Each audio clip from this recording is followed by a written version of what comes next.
نستنكر هذه الضربات التركية على دولة العراق وعلى سيادة العراق، فأبناء العراق اللي مضرين من هذه الضربات، ونطلب من الحكومة العراقية تحمي سيادة العراق. فالمفروض من وزير الدفاع ووزير الداخلية لما جو للموصل المفروض لازم يجون ويزورون المواقع الموجودة هان، ويزودون الجيش والقوات الأمنية الموجودة هان بالدفاعات الجوية ليحمون أرض العراق، لأنهم أبناء العراق الموجودين.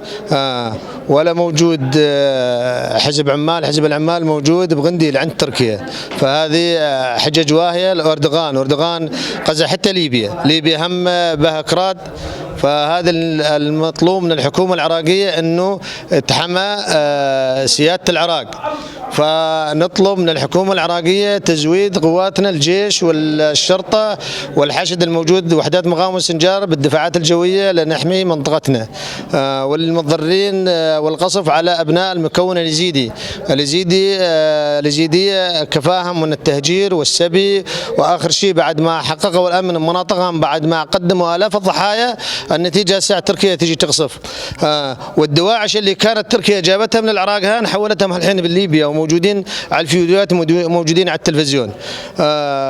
النواب النينوى من اليزيدية ومن العرب نطالبهم يقفون منطقتهم. فهذا الموضوع اللي يجري رغم أنه الجامعة العربية استنكرت هالشيء هذا والحكومة كلهم استنكروا هالشيء هذا، بس ما يكفينا استنكار. هذا استنكار لما يكون احنا دولة ثانية، مو على دولة العراق وحكومة العراق تستنكر استنكار. فاحنا نريد فعل من الحكومة العراقية لحماية منطقتنا. فهذا هو اللي نطلب من الحكومة العراقية كمكونات، ونريدهم يقفون الحكومة، وحنا شعب واحد، الشعب العربي واليزيدية كلنا شعب واحد، ولا نتخلى عن بعضنا ولا نعطي منطقتنا ثاني مرة نتهجر منه أبدا.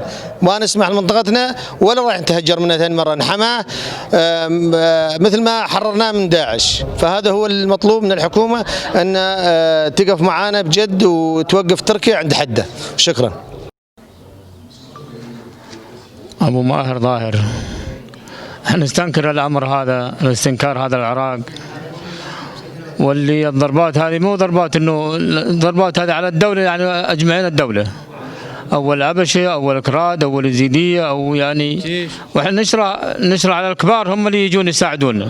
احنا المنطقة هذه نشرع على الكبار مثل عبد الرحيم، مثل الوزراء، مثل يجون هم اللي يساعدونا، يعني ينطونا قوة، ينطونا المنطقة، يفيدون المنطقة يعني من الضربات هذه اللي الموجعة هذه على الشعب وعلى الحكومة وعلى الجيش.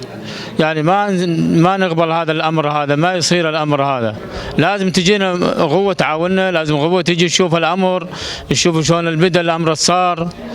يعني هذه الأمور هذه الشعب احنا هين سلامة المحمينا، بس ما يكفون اللي موجودين، لازم يريدوا لهم قوة، يعني يريدوا لهم قوة تساندهم، يريدوا لهم قوة تساندهم من الجيش، من الوزراء، من الحكومة، من أي كان اللي يساعدونا احنا الشعب.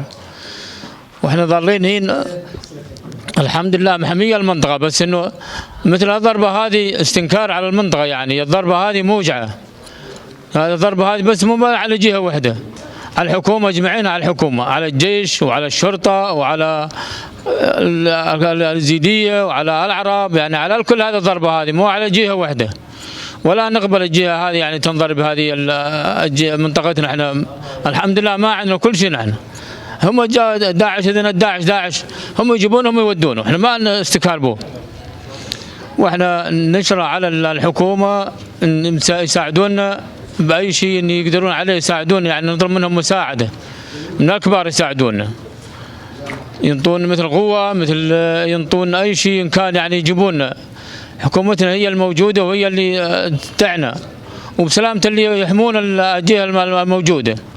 والسلام عليكم. بأطياف وبقوميات، ونستنكر العدوان التركي على منطقة سنجار وكافة مناطق العراق، لأن المنطقة واحدة. ونستنكر هذا العدوان الذي يستهدف منطقة سنجار ليلة أمس، الذي استهدف رفاق اليبشة وعامة أبناء الشعب العراقي. شكرا.